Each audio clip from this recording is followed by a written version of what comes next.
கட்சி கொடியை அறிமுகப்படுத்துறாரு. 15 வருஷமா நாங்கள் வச்சிருக்கோம்னு சொன்னா கூட இன்னைக்கு அதை வெளிப்படையாக கொண்டு வந்து மக்கள் மன்றத்தின் முன்னாடி வைக்க வேண்டிய அவசியம் என்ன இருக்குங்கிறது ஒரு கேள்வியா இருக்கு.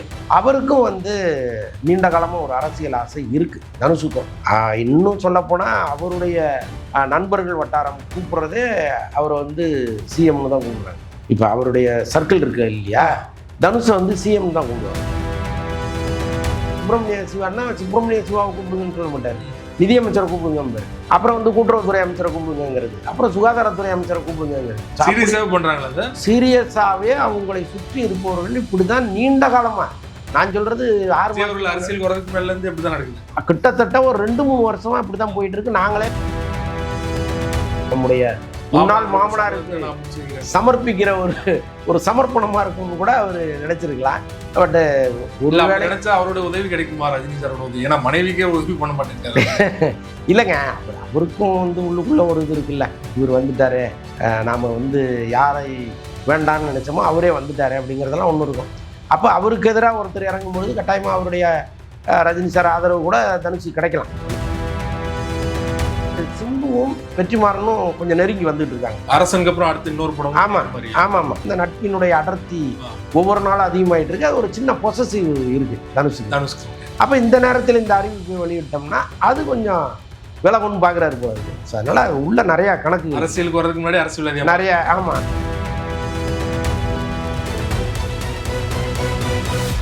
தனுஷ் அவர்கள் அரசியலுக்கு வர போறாரா அப்படிங்கிற டாக் தான் கடந்த 2-3 நாட்களா போயிட்டு இருக்கு. கொடி அறிமுகம், எண்ணம் போல் வாழ்க்கை, எண்ணம் போல் தான் வாழ்க்கை அப்படின்னு சொன்னதான் சோசியல் மீடியால நிறைய பேர் பாசிட்டிவா பேசுறாங்க, நெகட்டிவா பேசுறாங்க. தனுஷ்க்கு விஜய்க்கு வந்தோடனே அவருக்கு ஆசை வந்துருச்சா அப்படின்னு.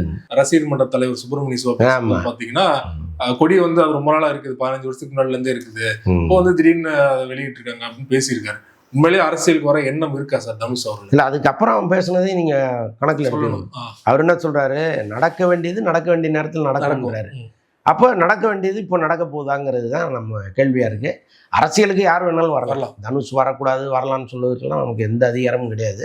நினைச்சா அவர் வரலாம்.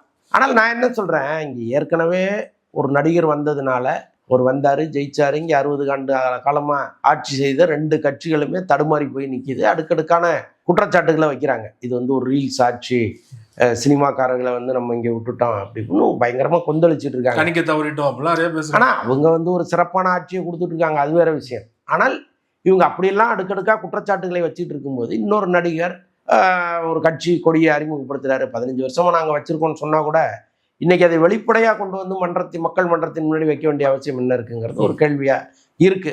அவருக்கும் நீண்ட காலமா ஒரு அரசியல் ஆசை இருக்கு தனுஷுக்கும். இன்னும் சொல்ல போனா அவருடைய நண்பர்கள் வட்டாரம் கூப்பிடுறதே அவரை சிஎம்னு தான் கூப்பிடுறாங்க. இப்போ அவருடைய சர்க்கிள் இருக்கு இல்லையா, தனுஷை சிஎம் தான் கூப்பிடுவாங்க. தனுஷ் ஒவ்வொருத்தருக்கும் ஒரு அமைச்சரவை வச்சிருக்காரு. ஆமா, இப்ப சுப்பிரமணிய சிவான்னா சுப்பிரமணிய சிவாவை கூப்பிடுங்கன்னு சொல்ல மாட்டாரு, நிதியமைச்சரை கூப்பிடுங்க.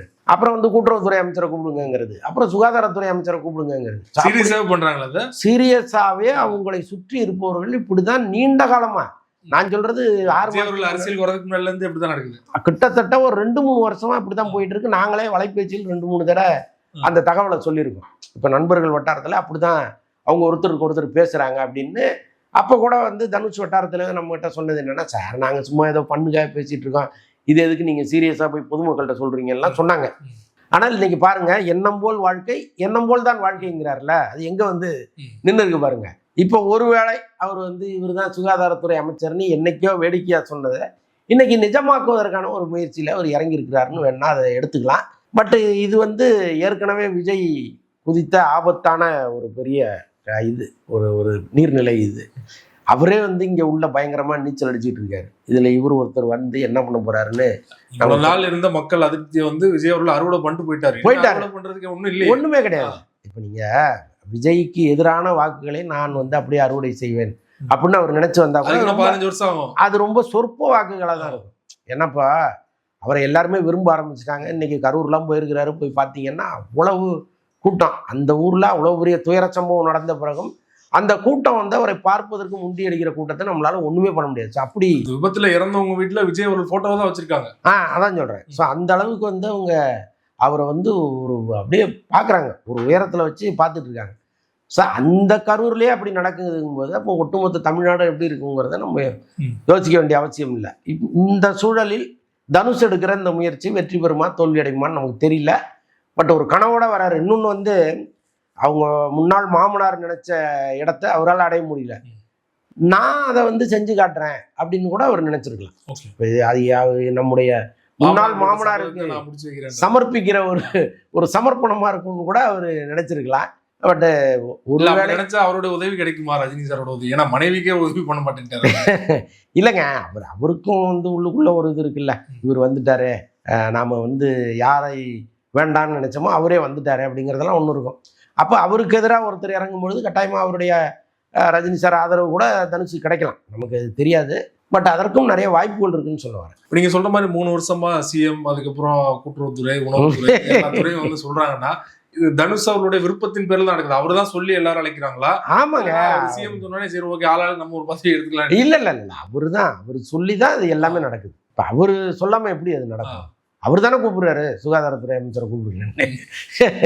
தனுஷ் அவர்கள் அரசியலுக்கு வந்தோம்னா விஜய் அவர்கள் வரும்போது வீரியமா வந்து முதல்வர் ஸ்டாலினை எதிர்த்தாரு, அப்போதைய முதல்வரை. அதுதான் அவர் கை கொடுத்தது. அந்த அளவுக்கு தனுஷ் தைரியமா விஜய் அவர்களை எதிர்த்து பேசுவார் நினைக்கிறீங்களா? அவரோட அரசியலுக்கு வந்தாருன்னா? அரசியலுக்கு வந்துட்டா நீங்க எதிர்த்து தாங்க பேசணும். நீங்க அரசியலுக்கு வருவதற்கு முன்னாடி ஒரு தலைவர்கிட்ட நீங்க நடந்து கொள்கிற விதம், அந்த உடல் மொழி எல்லாமே வேறையா இருக்கும். அதே அரசியலுக்கு வந்துட்டீங்கன்னா அது ஒரு பலம், ஒரு யானை பலமா மாறும். பக்கத்துல இருக்கிற தொண்டர்கள், அந்த அமைப்பு, அது வந்து ஒரு பெரிய தைரியத்தை கொடுக்கும். ஸோ அதனால் கட்டாயமாக பேசுவதற்கும் வாய்ப்பு இருக்குது. அதை நம்ம அரசியல்னு வந்துட்டா நீங்கள் வேறு வழி இல்லை, நீங்கள் ஒரு சாஃப்டான அரசியல் பண்ணவே முடியாது. ரொம்ப ரஃபாக தான் நீங்கள் அரசியல் பண்ணி ஆகணும். அன்றைக்கி வெளிப்படையான விமர்சனங்களை வச்சு தானே ஆகணும். விஜய் அவர்கள் அரசியல் வந்து முக்கியமான காரணம் ரூட் அப்படிங்கிறது ஐடி விங், அதுக்கப்புறம் நிறைய அதுவும் ஒரு காரணம் ஆயிடுச்சு இல்லையா? அந்த மாதிரி ஸ்ட்ராங்காக வச்சிருக்காரு ஐடி விங் தனுஷ் அவர்கள்லாம். இனிமே தான் அதை ரெடி பண்ணுவாங்கன்னு நினைக்கிறேன். ரசிகர் மன்றம் அவருக்கு வந்து ஸ்ட்ராங்காக இருக்குது. தமிழ்நாட்டை பொறுத்தளவுக்கு 1700 ரசிகர் மன்றம் இருக்குன்னு நான் கேள்விப்பட்டேன். இதுக்கப்புறம் அவங்க ஐடி விங்கை உருவாக்கி ஏற்கனவே இருக்காங்க, ரசிகர்கள் இருக்காங்க. பட் விஜய்க்கு உங்களுக்கு இருக்கிற பெரிய வித்தியாசம் என்னன்னா, விஜயினுடைய ரசிகர்கள் வந்து அவங்களே ஒவ்வொருத்தரும் தனியாக ஐடி விங்காக மாறி செயல்படுறாங்க. இப்போ அவங்களுக்கு இந்த ரூட் அப்படின்னு சொல்லி பல பேர் இங்கே ரூட் மாஃபியான்லாம் அதுக்கு ஒரு பேர் வைக்கிறாங்க. அப்படிலாம் கிடையாது. நீங்கள் யாரையும் கொண்டு வந்து புஷ் பண்ணி மேலே கொண்டு வந்து வச்சிட முடியாது. தானாகவே இங்கே ஒரு அழுத்தம் இருக்கும். அந்த அழுத்தம் கொண்டு வந்து அங்கே உட்கார வைக்குமே தவிர அதுக்கு இதெல்லாம் ஒரு சப்போர்ட்டாக இருக்கும். முழுக்க இது சோசியல் மீடியா மட்டுமே ஒருத்தர் முதலமைச்சர் ஆக்கணும்னா அதெல்லாம் நடக்கிற விஷயமே கிடையாது. அப்படிதான் தனுஷ் விவகாரத்தில் இனிமேலும் அவங்க வந்து ஒரு ரூட்டு மாதிரி ஒரு பெரிய அமைப்பை இவங்களாம் உருவாக்கி மெல்ல மெல்ல ஒர்க் பண்ணாங்கன்னா ஓரளவுக்கு அது கை கொடுக்கும். அவ்வளோதான். தனுஷ் அவர்கள்ட்ட இருந்து அரசியல் வருகையை பற்றி கேட்கும்போது பார்த்தீங்கன்னா அவர் வரேன்னு சொல்லலை, வரலன்னு சொல்லலை, அப்படி போயிட்டாரு, கடந்து அமைதியாக கடந்து போறாருன்னா கண்டிப்பாக வர ஐடியாவில் இருக்காரு. ஸோ அவருடைய பிறந்தநாள் இந்த மாதம் வர இருக்கு இல்லையா? ஸோ அன்னைக்கு தான் அனௌன்ஸ்மெண்ட் வர வாய்ப்பு இருக்கா? அவ்வளவு சீக்கிரம்லாம் அனௌன்ஸ் பண்ண மாட்டாங்க. ஆனால் இன்னொரு 2 வருஷத்துக்கு இண்டிகேஷன் அது காட்டுவாரா? அன்னைக்கு ஏற்கனவே கொடி மூலமாக காட்டிட்டாரு. அல்ல, அன்னைக்கு வந்து இந்த நலத்திட்ட உதவிகள்லாம் பண்ணுறாங்க.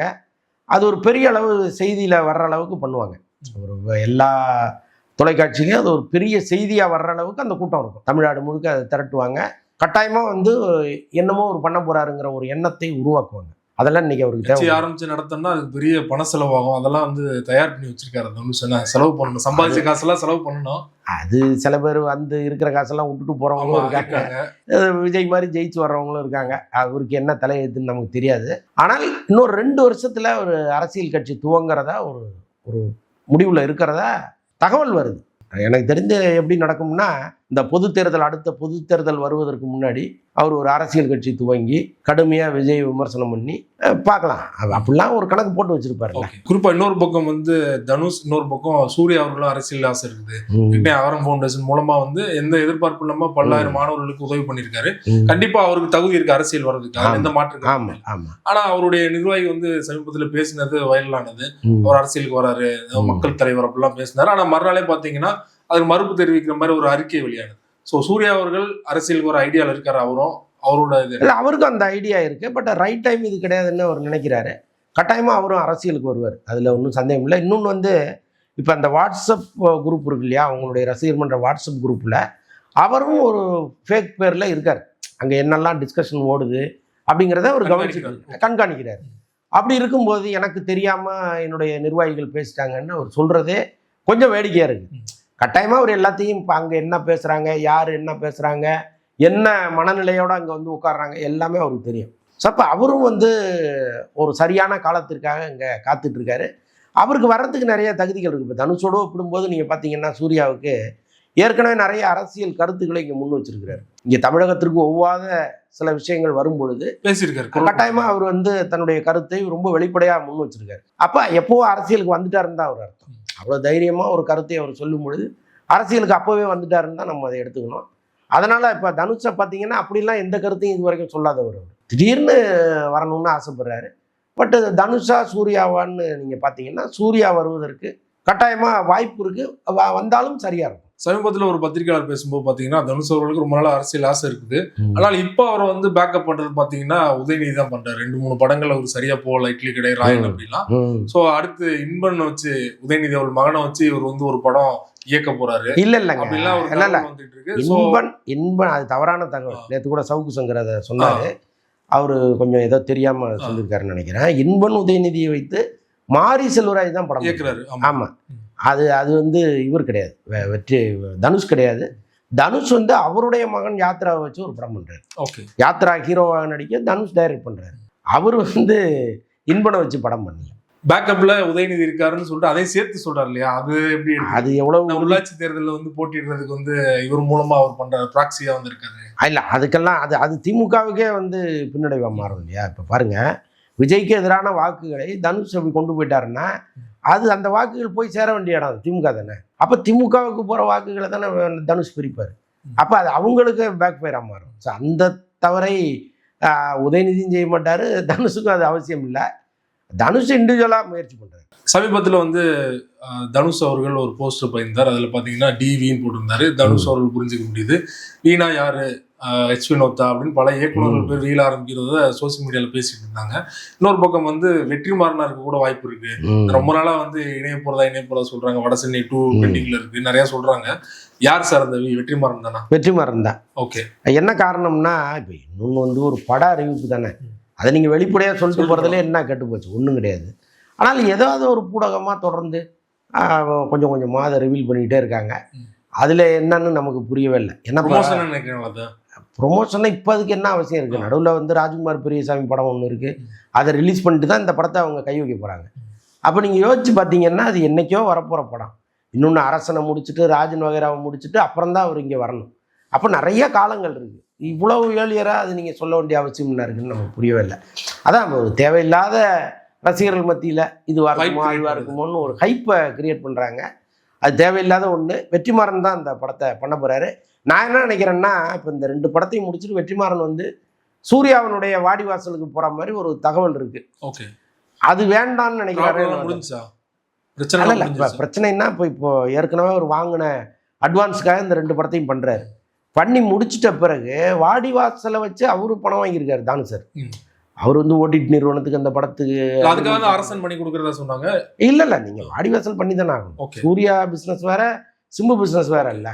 அப்போ கட்டாயமாக அதை அவர் பண்ணி தான் ஆகணும். அந்த படத்தின் பேரில் அவர் வாங்கின கடனுக்கு அந்த படத்தை பண்ணணும். அப்போ வெற்றிமாறன் வந்து அங்கே போயிட்டாருன்னா அது மீண்டும் வந்து நம்மளை வச்சு படம் பண்ணுறதுக்கு இன்னும் பல மாதங்கள் ஆயிரும்னு நினச்சி துண்டை போடுறாங்களா என்னன்னு தெரியல. இன்னொன்று வந்து சிம்புவும் வெற்றிமாறனும் கொஞ்சம் நெருங்கி வந்துட்டு இருக்காங்க. ஓகே, அரசனுக்கு அப்புறம் அடுத்து இன்னொரு படம்.